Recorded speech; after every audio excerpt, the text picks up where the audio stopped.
a detailed introduction of yours. I'll be using that.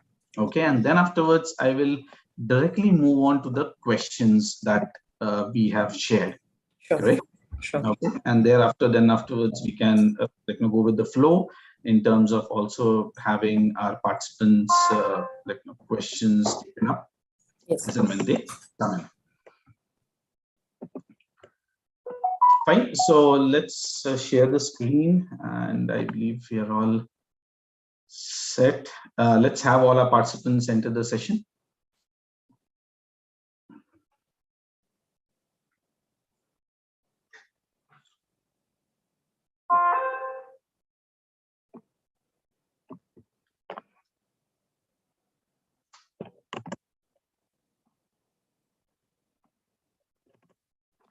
So very warm welcome to all our participants. Thank you so much for joining in today.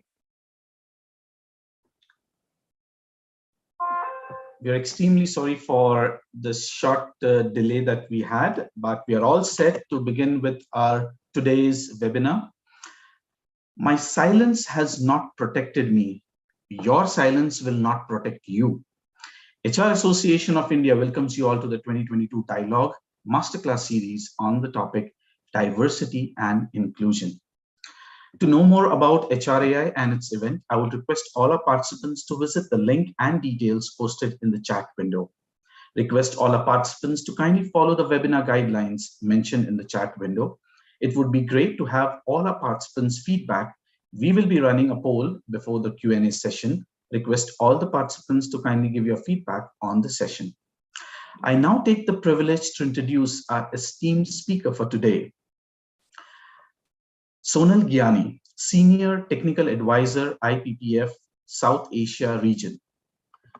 Sonal Giani is an LGBTQIA+ activist and a filmmaker. She is currently a Senior Technical Advisor, Diversity and Inclusion at International Planned Parenthood Federation, South Asia Region Office. She is the co-founder of Youth LGBTQIA+ Initiative, Yariya, and Mumbai-based support group Umang, a safe place for lesbians, bisexual women, and trans masculine person. She has appeared in numerous talk shows, documentaries, and films. She has been featured on the Better India's list of 8 inspiring Indian LGBT individuals, Rainbow list of 20 LGBT role models by Cosmopolitan. She is known for her pioneering work in lesbians and bisexual women's issues, as well as SOGIE-SC inclusion work. She is best known for featuring on Zee TV's prime time television show, Connected Humtum, Bollywood film W and documentary Purple Skies. She has appeared in numerous talk shows, documentaries, and film. You can also follow her on LinkedIn. The link for the same has been shared in the chat window. So, Sonal, thank you so much for being on our platform out here. It's definitely great to have you out here. Our participants out here have a lot to learn and understand how, when it comes to inclusion, when it comes to diversity, when it comes to LGBTQ, how we can adapt, how we can be open towards the acceptance that we are looking forward to in organization, as well as when we talk about in social communities.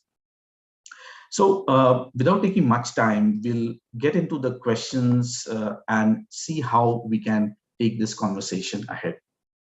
So what was your childhood like?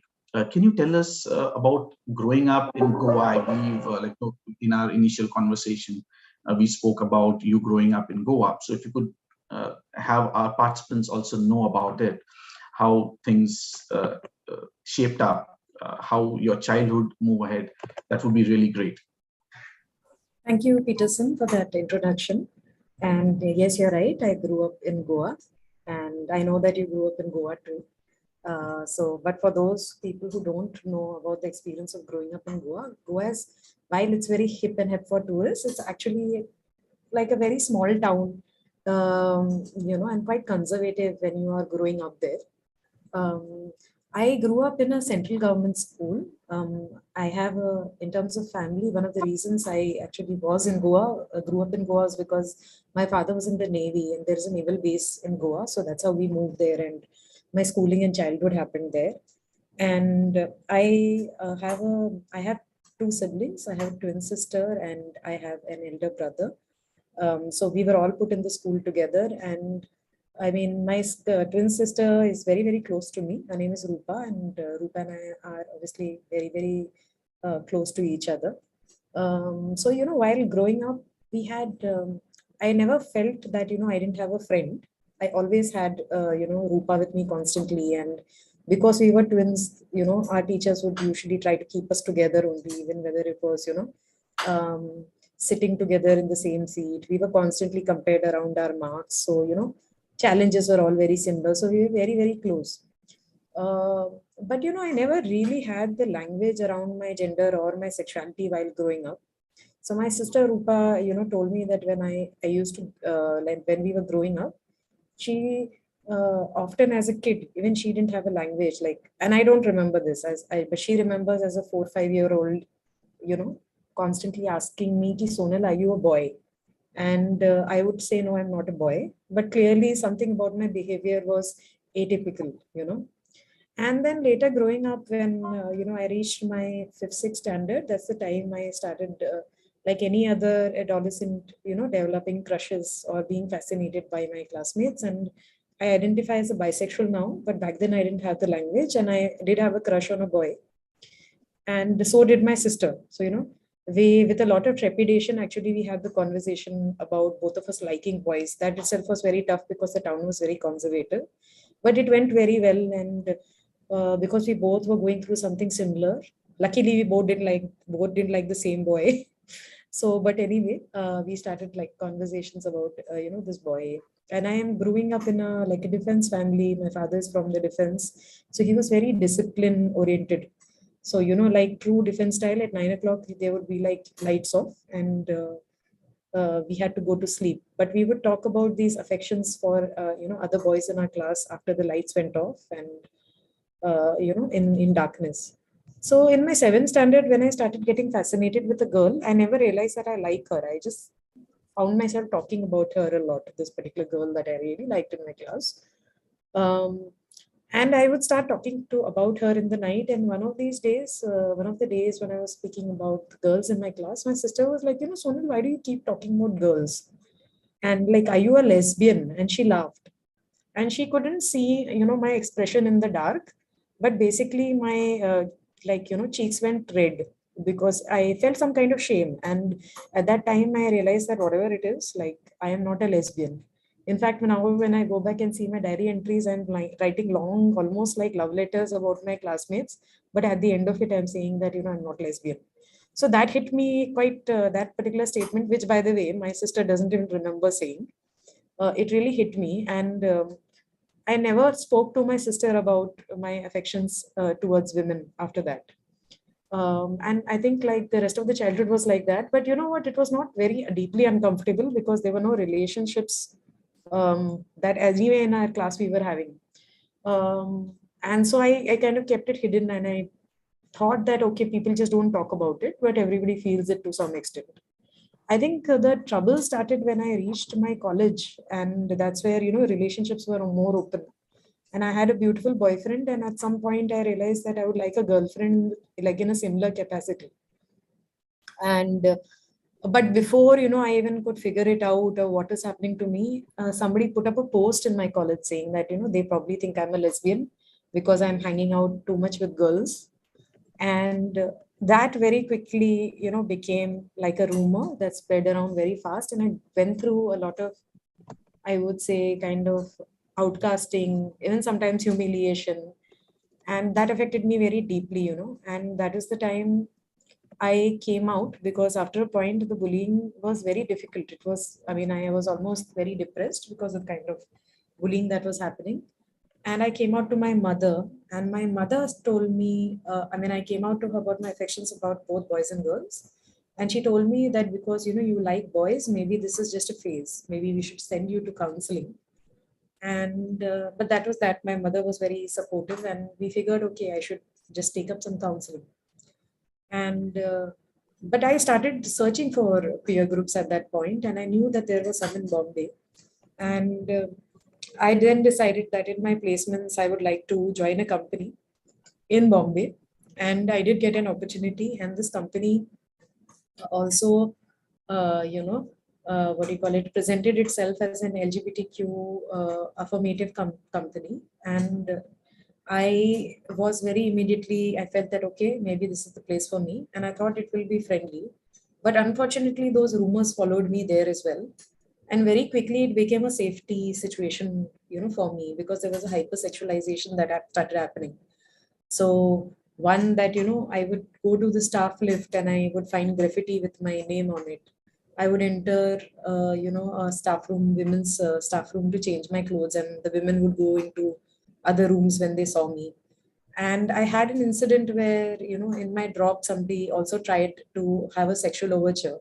All these things made it very, very difficult for me. And that's how I decided to, quit that organization and then go into mental health therapy. And that like really, really helped me come to terms with my sexuality, because we discovered that, my primary association with my sexuality was that of shame, coming from that one incident, but it took like years and years of unwrapping to reach that particular statement. And we realized that all my feelings with my sexuality were actually kind of embroiled in shame. And slowly, my counselor helped me turn it from, from shame to pride. And I did then after that, start speaking quite openly and proudly, and came out to my family. And now I'm out to everybody, I'm out to my classmates, and everybody, practically everyone knows that I'm bisexual. I'm very comfortable with the identity right now.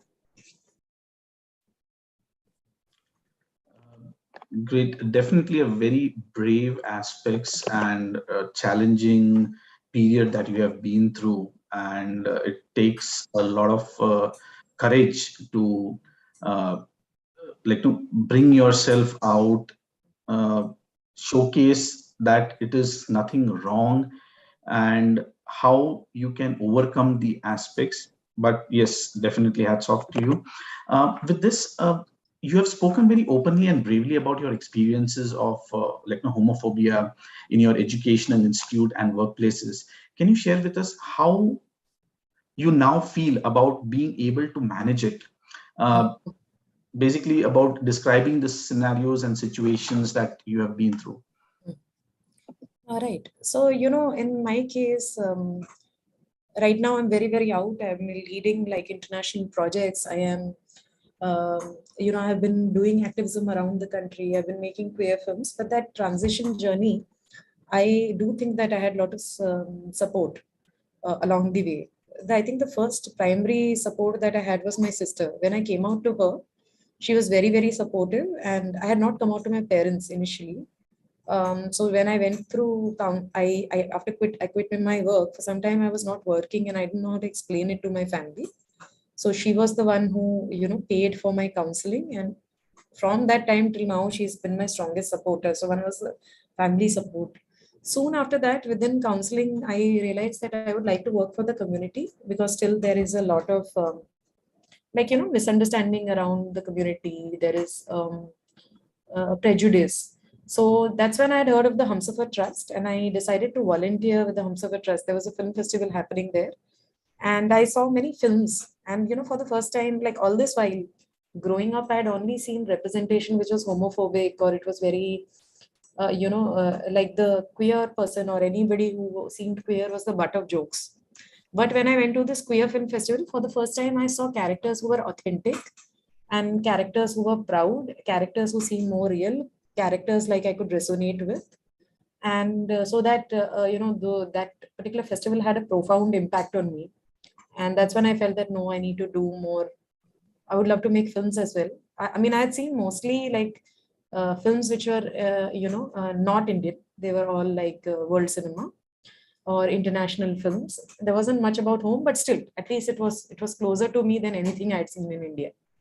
And that is when I decided to then start working with the Humsafar Trust. And the Humsafar Trust, they put me in their advocacy department. And this advocacy department basically involved taking like films and talking to people about the issue afterwards, or taking a play and talking to people about the issue afterwards.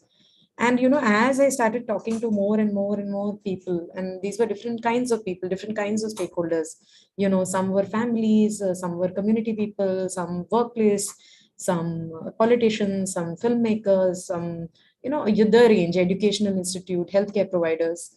And the more I kind of spoke to people, I realized that in India, predominantly when it came to the community, it was the primary feeling was not that of hate or disgust. The primary feeling was ignorance, like people didn't know only. So whatever opinion they had, it was based on some stereotype, but it was not rigid in the way that I had imagined it. The more I kind of talked to people, I realized that actually if you had a respectful conversation where information was provided, like Indians had great conversations with people who initially began very homophobically, but changed their opinion. So this started making me a bit more confident. Like earlier when I was growing up, I thought maybe there is no place for me to stay in the country. I'll have to move out eventually. But the more I started talking to Indians, and now I talk to like thousands of people, like I realized that no, like, actually it's quite the opposite. The social fabric is pretty inclusive. It's just really about providing information. So one, that helped me. After that, when I was in this organization, it was a community-based organization. So I saw a lot of people who were out and older. So I realized that I saw what being old could look like, and what a partnership which was survived years looked like. So that was very, very encouraging. And so I also started two support groups myself at that time. There were not many women who were speaking openly, but I had already come out because of the intense bullying I had faced. So I felt the need to create a support group, because the more people I spoke to, I heard, like, I got to know that they were all facing discrimination at the work or discrimination in their educational institutes. And I felt the need to create a support group for people like me, because not everybody could come out in the way I could. They didn't have that kind of privilege. They were still going through that kind of homophobia. So this group also really helped, because once we started the group, it was very few people, but there were very powerful conversations. So for example, one person would be like, my office people, they crack like casual jokes, or they use language like that's so gay, or they that they're talking behind your back. So what do I do about this? And then there would be like 15-20 people responding to that, that this is the way I handled it, or this is some strategy that you can use. So that kind of way also, just suddenly seeing slowly the community coming out after creating the safe spaces helped. And then I also started speaking very openly in the media. And being a woman, initially I was very worried that there could be some backlash to being out in that kind of way, but I only really received love and support. you know so a combination of all of this made me feel much more empowered to do work around activism. I had my fair share of homophobia, but it pales in comparison to the support that I received. So that was one reason that pushed me into activism. Later, I also felt that, I should not restrict myself to a community space just because I'm queer. I should mainstream myself. So I started mainstreaming and making films for the mainstream. And then after having been in different kinds of global programs and making films, and also I also started independently working and coaching corporates on DEI. That is when I had the opportunity to, work with the International Planned Parenthood Federation. So for those who don't know, this is an organization which works on sexual and reproductive health across the world. And the South Asia region works in 8 countries, which includes India. And I mean, India right now at the moment, it's decriminalized, but still some of the countries like say Iran, Afghanistan, and Maldives, Bangladesh, these countries that where I'm working, it's still criminal to be queer. So it really, piqued my interest, and so therefore I decided to, work in these spaces. But again, working in these spaces, and especially seeing India from this perspective of how diversity and inclusion has started to change. The language around it has changed. More people are coming out. More avenues are created where workplaces can be friendly. that has really kind of empowered me to continue with my work and in this space. So I would say that equally it has been uh, like I mean uh, while my childhood and growing years were fraught with that kind of harassment and discrimination, but equally after that, after finding support space and being out, it has been a very very positive and powerful space that it has landed me in, working with the community and understanding the diversity inclusion space. That has really helped me. Great. So when we are talking about you donning like many hats as an activist, a filmmaker, a DEI champion, I would say the entire credit would go to your family support, your sibling who has helped you, as well as when we talk about the community that slowly and gradually had those acceptance and the trust that supported. So I'm sure that had been as a support arm in having you come out in a much better way, and then afterwards you started respecting your own self and taking and making your way forward. So can you tell us what you think companies can do to be more inclusion when we are talking about getting into the corporate world, the experience that you have shared? What should company be doing? You think companies should do more to have that inclusion happen? I think one of the first things that you need to do is you need to put your support in writing. So, and the first, and I think a most basic step would be to have an anti-discrimination policy. So I'll tell you why. The thing is that, our workplaces are a reflection of our own society. It's not like you are hiring from an alien planet, right? The people who are working in that particular organization are from the social fabric of that particular state or place. And so if homophobia, transphobia exists within those spaces, it will trickle down into your company, whether you like it or not. So the thing, and you may be, continuously doing drives where you are doing, LGBTQI plus inclusion work, but even then, that because of turnover and things like that, you may still have experiences which may be not very friendly for queer people. So then, what do? Then you at least give them the support of a policy. So if something were to happen, they should be able to contact somebody, even if your leader who may be supportive is now changed. At least you have a policy to sort of fall back on, because you can't assure that the place is going to be 100% supportive, right? Following that, I think it's very important to, yes, of course, sensitize your employees, continuously, through your communication and language. You have to move forward to sort of change the culture. So a lot of times I find that, the workplaces think that we will hire a queer person, and if we hire the queer person, automatically the place will become sensitive. But like I shared with my own experience, that if the workplace is not has not already been, some work around the culture has not been done, you're actually creating a safety threat or an unsafe situation for employees who may be in the closet or out. The out people may still fall back on a policy, but the in the closet people will not be able to do that. So what you need to do is to constantly promote this kind of support. Your leaders need to be open and out constantly in your communication. It needs to come out, and you have to foster a sense of culture where it's not expected that the queer employees speak up against kind of homophobia. If any workplace colleague sees somebody who is actually being homophobic or transphobic, they should be able to have a conversation. Or if the person still doesn't seem to be very supportive and is very vehemently homophobic, then at least some kind of disciplinary action could be suggested, right? Thirdly, I think that if you are going to hire transgender employees, which is the way most people like to go, because they are more visible and avenues to connect with them are higher, it's important that your own, like in different stages, you need to be sensitive. So for example, when you're recruiting itself, right, the staff needs to be, you need to check what is the kind of recruitment process, and is there any kind of unconscious bias playing out. So for example, if you look at the type of candidates, you need to look like, was anybody who was different in appearance not selected? Otherwise the interview was good, but they were not selected because of their appearance. Did that happen? Or somebody who mentioned that they were LGBT and they were not hired within the pool of people. So that is there. And other than that, also, like when you are, say, putting out, a call for hiring, it's so important to say that LGBTQI plus people are encouraged to apply.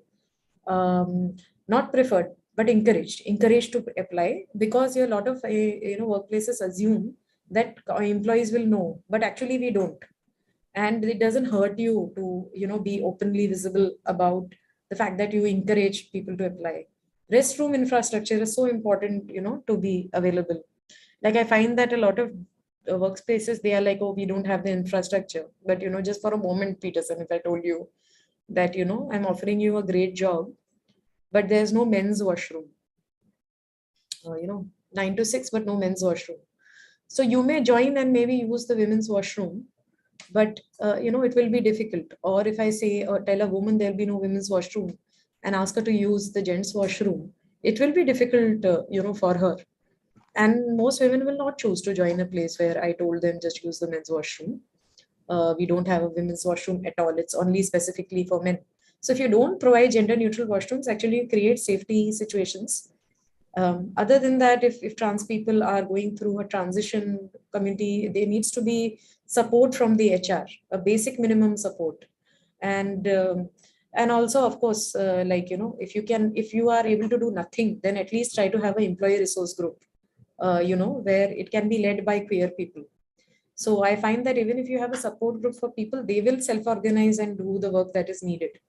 Yeah, so I mean, those are the top few that I would recommend. Thank you so much. And yes, rightly said, policy that should be framed, that should be having these aspects highlighted out there in a better way. So irrespective of your leadership team changing, that doesn't impact. It gives the support to the individual to accordingly have their presence felt. And yes, rightly said, awareness. That's the key thing in the entire process, that has to be inculcated at regular intervals in the organization. And I would also say, it's so important for employees and especially the leadership to come out openly and support wherever they can. Because, it's a kind of very unfair thing to expect a queer employee to come out when your entire workplace is in the closet about their support. So if you are going to be in the closet about your support, you can't expect people to be out and proud in your organization. True. So that changes accordingly have to be also in the process of the hiring process entirely that we are having in the organization. Great. So this brings me to that question as to how can one tell if someone we know is a lesbian, gay, bisexual, or transgender? How can one come out and be open, be it in the company or in the society? How they can express themselves? I understood it the other way around. Like, how do you identify if somebody is queer? But you mean how can I come out? Yes. Okay. So I think there are different ways that you can. So one is, if the first part of it, which I misunderstood. So no, you cannot identify an LGBTQ person unless they can come out to you. You can never be sure. As a queer person, what are the spaces where I can sort of come out? I think one of the easiest ways would be that when you are in the beginning of the meeting to say that, as a trans person at least, while introducing, saying that why don't we all share our pronouns? If a space like that is created, you make it very easy for someone to share their pronouns and then to create a conversation about that, about being trans. Otherwise, I think that, your sexuality or gender does come up. Like people imagine that it doesn't come out, but it does. So for example, I'll tell you one of the primary things that when you are doing work around LGBTQI plus inclusion, the primary resistance from employees is that why do you need to talk about your sex or gender at the workplace? Yeah, this has got nothing to do with work. So why do you need to talk about it? I am not talking about my gender or my sexuality. But the point is, you are. Like a lot of times employees don't realize, but unconsciously they are talking about their sex or gender all the time. They may not be talking about it directly, but indirectly and unconsciously they are talking. So how are they talking? It is whether, they have that ring on their finger, the phone call of their wife that they take, when they have gone out on the weekend, when they come back and share what happened on the weekend. So if you've been around an employee for long enough, you will notice that this person actually isn't seeming to get married at all, is not talking about a girl partner or a female partner, and over a period of time you do realize that something is different. So like it's not like this can ever remain hidden, and sooner or later people do 2 plus 2 equal 4, and then that's when the trouble starts to sort of begin. So one is, of course, if there's an opportunity created for pronouns, you could talk about it. But I think like in casual conversation, it helps.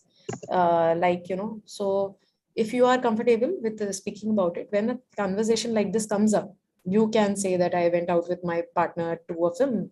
So it doesn't have to be such a big momentous like coming out. It can be like anything. If you said that your wife really likes, I don't know, aloo gobi. And I say, yes, even my partner really likes aloo gobi. That much conversation is enough. A lot of times people think is when we want to talk about sex and gender, it has to be about sexual behavior, but it really doesn't. It can be about any experience that you have with a partner, whether it's going for a film, eating food, something that's problematic about them, or about their work. There's small conversations. There's always room to sort of talk about them. However, if they are created by the workplace, it promotes a culture of inclusion. So if we do encourage pronouns, we are creating the space. And again, I'm saying the same thing, right? Like, why should the emotional labor of coming out be on the queer person? That emotional labor should be on the company or the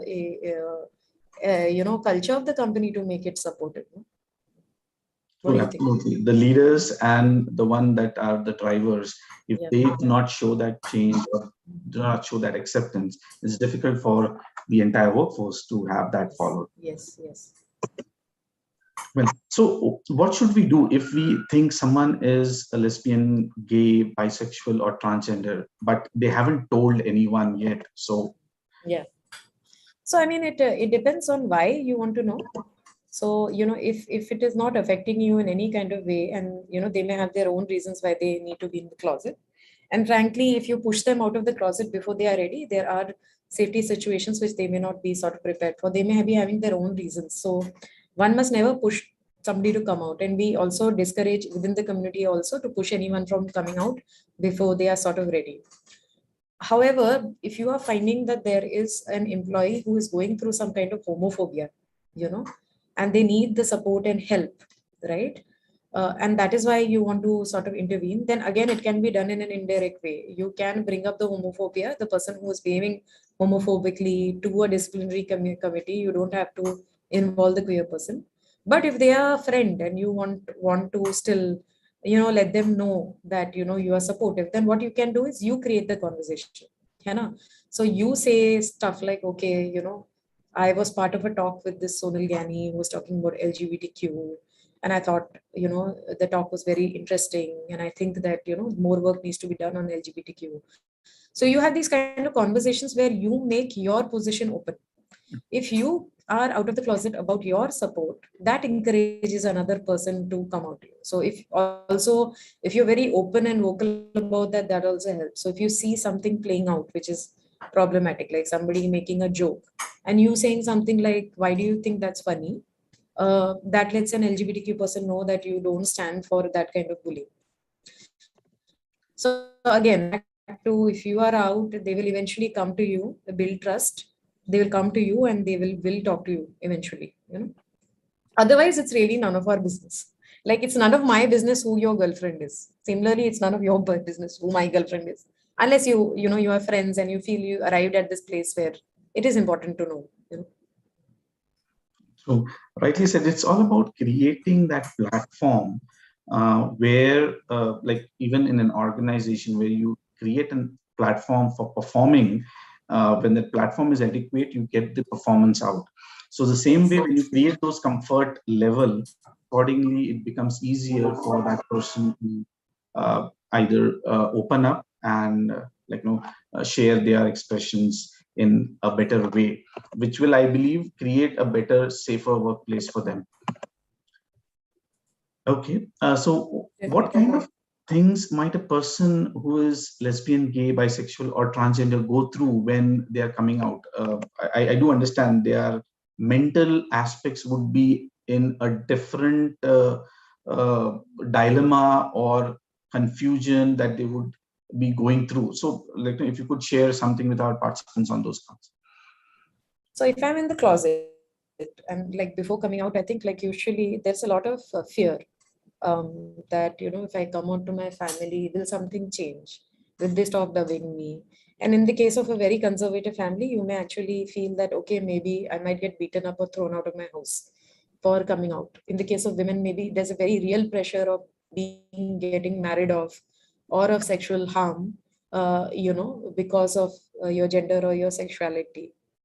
Other than that, during the actual coming out, when you actually come out to somebody, again, you know, emotionally it can be very heavy on you because the rejection is very real and it happens on your face unless you text somebody. But even then, that fear of rejection is a kind of emotional violence onto you, you know, that you are um, you are inflicted with, and it can only happen because you care about the opinion of the other person. If you don't, you know, it's a separate issue, but we do care about our families and friends. So that is a kind of emotionally difficult conversation to sort of have.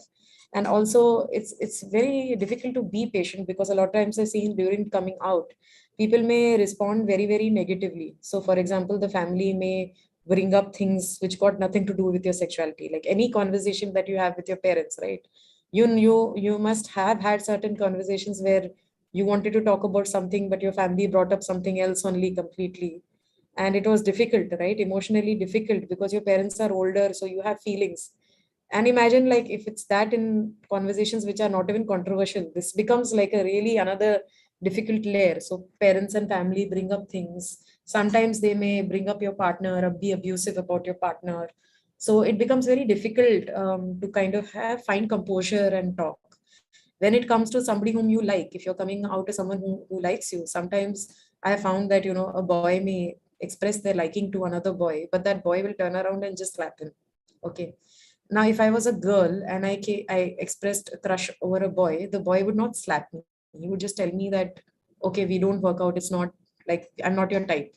But as a man thinks that I can hit this guy because it brings some kind of reaction in them where they feel insecure about their own masculinity when a gay man comes out to them. So they feel threatened about their masculinity and therefore they hit you. So the thing is that that kind of familial violence can come out when somebody feels threatened about their own masculinity or their own femininity, or threatened by the reaction of society. So that fear in a very real way sometimes translates into violence. So, you know, the actual coming out can be fraught with consequences that are not so positive. And I think after the coming out, also you feel that, will this person tell somebody? And sure, you know, they were fine in front, but did I say too much? Are they actually supportive? Because you've not seen it translated so far. You told them. Now time will tell you that are these people actually supportive of you. Now you have trusted somebody with such an important part of your life. And it's difficult. No? Not many people are able to, they are trustworthy. Let's put it like that. So it is pretty, I think, like this whole coming out experience. So while internalized homophobia and your own internal work needs to be done in counseling and therapy, other than that, there are all these other challenges where, the response of the people you are coming out to can also have consequences. It's the kind of fear that is there in that individual, Yes. which is definitely the fear of acceptance Yes. at a given Yes. point of time, which definitely makes and brings out that entire challenging conflict in their minds as to how they would go through this entire scenario. और दूसरी बात This, ये भी हो जाती है ना Peterson की, दूसरी बात ये भी हो जाती है कि see, after I come out to somebody, it becomes the coming out journey of that person also. So for example, if I'm coming out to my parent, it becomes the coming out journey of my parent as well. So the parent, as a parent of a queer child, and the parent may be like, please don't talk in media, please don't tell your neighbors, please don't. तो इसके पहले आप actually वो सारे consider, you were not considering all of that, but now this coming out journey has to also, you have to support your family in going through that. You may not agree with everything, but majorly there is a period where your family member or your friend takes some time to be comfortable with you and proud with you, you know, and that is also something you have to consider, you know. Yeah. So that pride factor, once it comes in, and that will build that confidence in that individual. It's all about support at that given juncture. And that's why we call about this month being the Pride Month. This takes me to this question: how should we respond to heterosexual friends or co-workers who feel negatively about a person who is basically a lesbian, gay, bisexual, or transgender in the office space? So what are your So I think that, so if it's a very violently homophobic, I think what you need to do is that it needs to be reported to an HR who can take them through a program which helps them. But if it is really not, it's not resulting in violence, I think you can redirect them to resources, or you can tell them something personal like, where are you coming from? Like, I have a queer friend and my experience is different. So sometimes also kind of normalizing it helps, saying, bringing a real character into a question. So like, for example, they may say that, okay, this person is too loud and it's unnecessary. Then you can also say that, not every person is loud. I know I have other friends. And also if this person is loud, like, why do you think you have a difficulty with it? This person is not harming you in any kind of way, so just having, like, I feel like na jitna छुपा के दबा के बात करते हैं, it doesn't help. You need to be able to openly talk about where people are coming from. And a lot of times, as you explore fear, you realize it's quite irrational, but you just never had the conversation. HR has come and told you that you have to be supportive of LGBTQ. So therefore, you have to be supportive. It's not going to happen like that. Na? You have to have conversations where those values are kind of rationalized. So I feel like open, clear conversations really help. Sometimes redirecting to resources, telling about films, telling about your own experiences, redirecting to this thing, telling them that, this particular position that you hold, for example, ये सब कुछ नहीं होता है, ये सारे fashion के लिए है. You can tell them that, actually the World Health Organization believes this is a very regular homosexuality. There's just not enough conversation. And if they ask you that, how do you know about all of this? You need to say that, I have been reading up. So this is some, resource that you can read. These are people that you can follow, things like that. So, and it's all about having those realization created, because when we talk about films, when we talk about sessions such that we are having, that creates those awareness, and in a way creates those realization that yes, this is something which it's not about getting into that intensive negligence, but it is all about acceptance, and it's all about working together at a workplace. It's all about in the social aspects, being friends and having a normal life ahead. So I mean, like, sometimes I'm asked, like, what is an ally, or who's a good ally? And just like you put it, I would say a good ally is a friend. Everything a friend would do. So if you saw somebody is mocking your friend, would you keep quiet? You wouldn't, right? If you saw your friend struggling, you would support them. No? If you saw somebody talking something rubbish about your friend, you would clear it up. Depending on who it was, you would clear it up a certain way. So it's just similar. So what is the most challenging aspects of working in a diverse environment? What is your approach to understanding the perspective of colleagues from different backgrounds?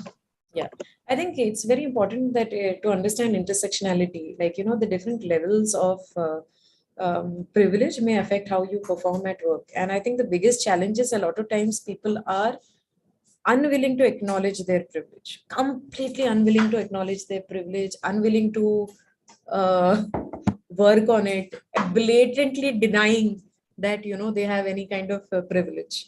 So that is, I think, the most challenging to work with. And when that happens, intersectionally, wherever you are placed, the harm is the highest on people who are the most marginalized or more hidden. And this can depend from place to place. So I'm not saying that, okay, men are more privileged than women, not necessarily.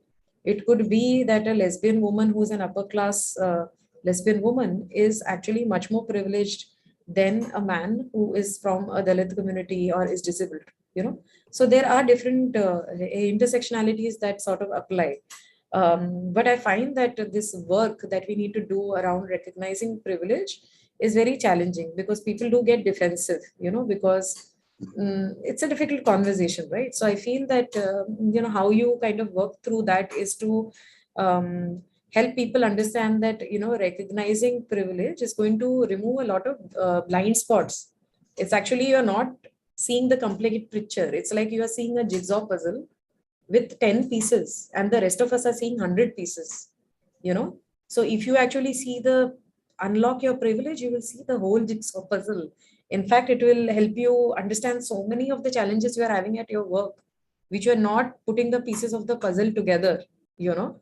So I think that that is the kind of strategy that works, having exercises like, on unconscious bias, on intersectionality, and more than that, leaning in a way that, makes people like it's the making them understand this is not an exercise in shaming you. This is in fact an exercise in um, bringing more information to you so that you can in fact perform better.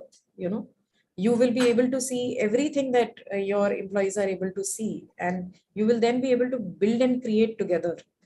So, if you see, and it also makes business sense. So, recent studies tell you that gender diverse companies are 15% more likely to outperform companies which are not gender diverse. And ethnically diverse and intersectional companies are 45% more likely to outperform their peers. So, it also makes business sense. So, if you want to be a great manager, actually, you should lean into looking at the full picture, no? So absolutely great statistics shared with us too. And yes, when we talk about equity, that's what we should be looking at rather than equality. Yes. More of an equity is what we should be looking at. Uh, Before we get into further questions, keeping the time factor in mind, we would love to have a poll that we would want to capture all the feedback of our participants. So, would request all our participants to kindly share your feedback on our today's session. While you all are doing so, I once again thank all our participants for joining our session today. We have received a lot of inquiry about the e-certificate offered by HRAI. You can claim your certificate by sharing your details. That is, when we are saying details, that means your name and session attended in an email to the email ID provided in the chat window. Please ensure you do this by end of this month so that we can help you with the certificates to your email ID.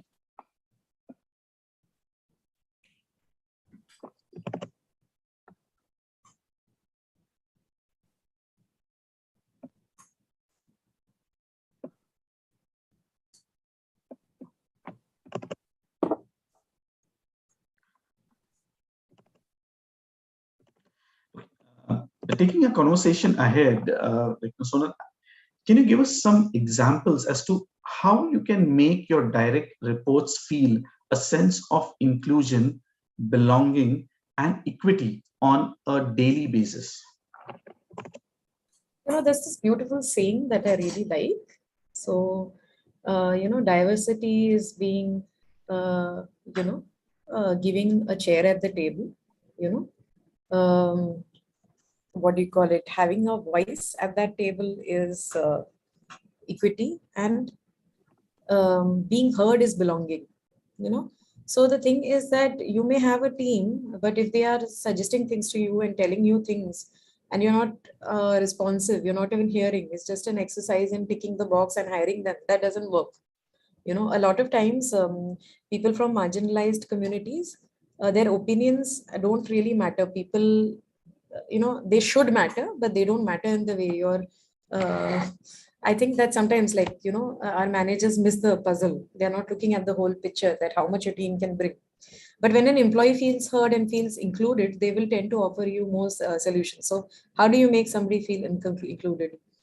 Things, it's a really basic one to everyday communication. So if I'm a queer person, if I hear my manager saying, bring your partner along to this particular party, or during, meetings, I see that my boss itself is putting, like, he as their pronoun in their, Zoom chat, or, things like when there have been policy making decisions to be done, my manager is recommending me to go be part of that policy process because they feel that my voice is important. Those kind of actions can really, really support. and also pushing for sensitization. And again, I think that if my manager leads the conversation, automatically I will feel empowered and feel that, to stand up for this person. So yeah, I mean, I feel like it's not really a rocket science. Once the culture like kinds of builds, it becomes second nature to people. In fact, so many of the people whom I've seen ki jo DEI mein actually amazing hai, by nature they become such a person that actually listen to employees. No, they don't come with their opinion already formed. And we are constantly learning, right?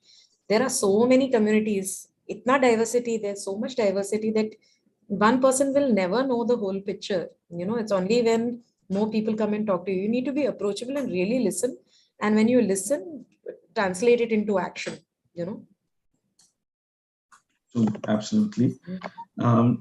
So, what steps will you take to eliminate biasness from the hiring process? We discussed about the hiring process also.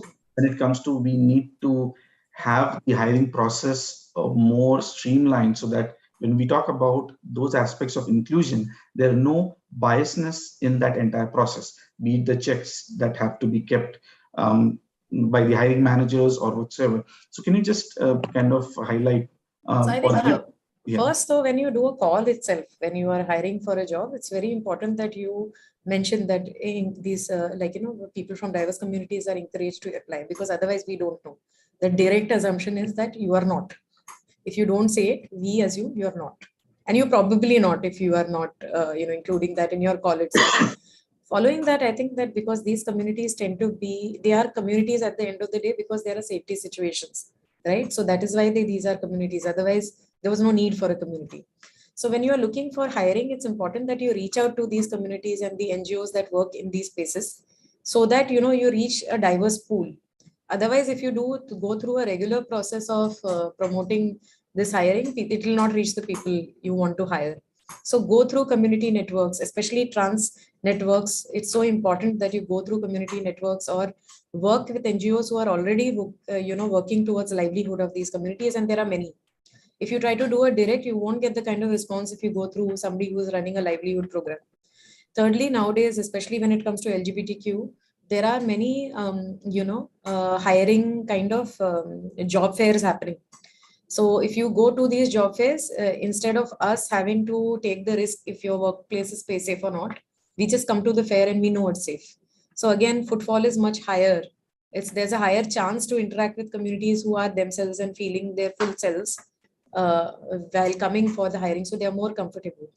Then when it comes to your own interview panel, it's very important that, like for example, when we are even accepting CVs, ask for CVs without any name or gender markers, if possible, without any gender, name, sexuality markers. And if those markers are sort of identified, that is the case, try to have a panel which includes somebody from these diverse communities or somebody who is from a DNI background who can identify that, is the recruiter removing these people because of a bias.